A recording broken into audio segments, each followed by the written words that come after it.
한국경제TV의 단독 보도로 시작합니다. 넷플릭스나 멜론 같은 구독경제 서비스를 이용하면서 해지가 쉽지 않아 불편했던 경험 한 번씩들 있으실 겁니다. 깜깜이 유료 전환이나 환불 문제가 불거지면서 정부도 올해 초 관련법 개정을 추진해 왔습니다. 그런데 이 법안이 규제개혁위원회에 막혀 아직까지도 답보 상태인 것으로 저희 한국경제TV 취재 결과 확인됐습니다. 규제 해제를 검토해야 하는 이른바 중요 규제로 분류된 겁니다. 장슬기 기자의 단독 보도입니다. 소비자가 정기적으로 일정 금액을 지불하면 특정 상품이나 서비스를 제공받을 수 있는 구독경제 서비스. 최근 넷플릭스나 멜론 등 디지털 구독경제 시장이 크게 성장했지만 유료 전환이나 해지, 환불 등의 과정에서 소비자 보호가 미흡하다는 지적이 제기됐습니다.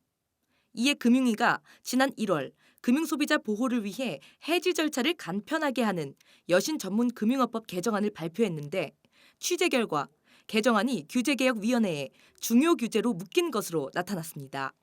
개정안은 온라인상에서 카드 결제 시 거치게 되는 결제 대행 업체, 일명 피지사를 통해서도 유료 전환과 해지 등 공정한 거래 조건을 명확하게 제시하고 이를 약관에 반영하도록 했습니다. 오프라인 가맹점의 경우 여전법 적용을 받는 카드사가 직접 가맹점과 거래해 기본적인 소비자 보호 체계가 마련돼 있는 구조지만 온라인상에서는 여전법 적용을 받지 않는 결제 대행 업체가 가맹점과 거래하는 만큼 여전법 적용 대상에 대행 업체를 추가해 소비자 피해를 줄이겠다는 겁니다. 하지만 이런 의무가 신설되자 책임 부담이 늘어나는 일부 결제 대행 업체가 과도한 규제라며 반발하고 나선 것으로 알려졌습니다. 가맹점에 위치해 있는 결제 대행 업체들이 환불 고지 등에 대한 의무까지 가져가는 건 과도한 규제가 될 수 있다는 게 중요 규제로 분류된 이유입니다.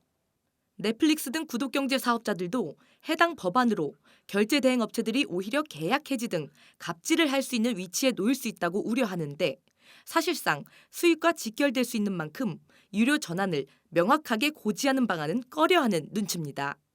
이에 금융위는 결제 대행 업체도 온라인상에서는 카드사의 역할을 대행하고 있는 만큼 금융 소비자를 위한 공정한 역할을 맡아야 한다고 보고 중요 규제 해제를 위한 해명을 진행 중입니다. 앞서 카드포인트 통합 조회 서비스로 금융 소비자의 편익을 높였다는 평가를 받았던 금융위. 또 한 번 소비자 편의성을 높인 법안으로 연승을 노렸지만 중요 규제라는 덫에 걸려 시행까지는 시일이 걸릴 전망입니다. 한국경제TV 장슬기입니다.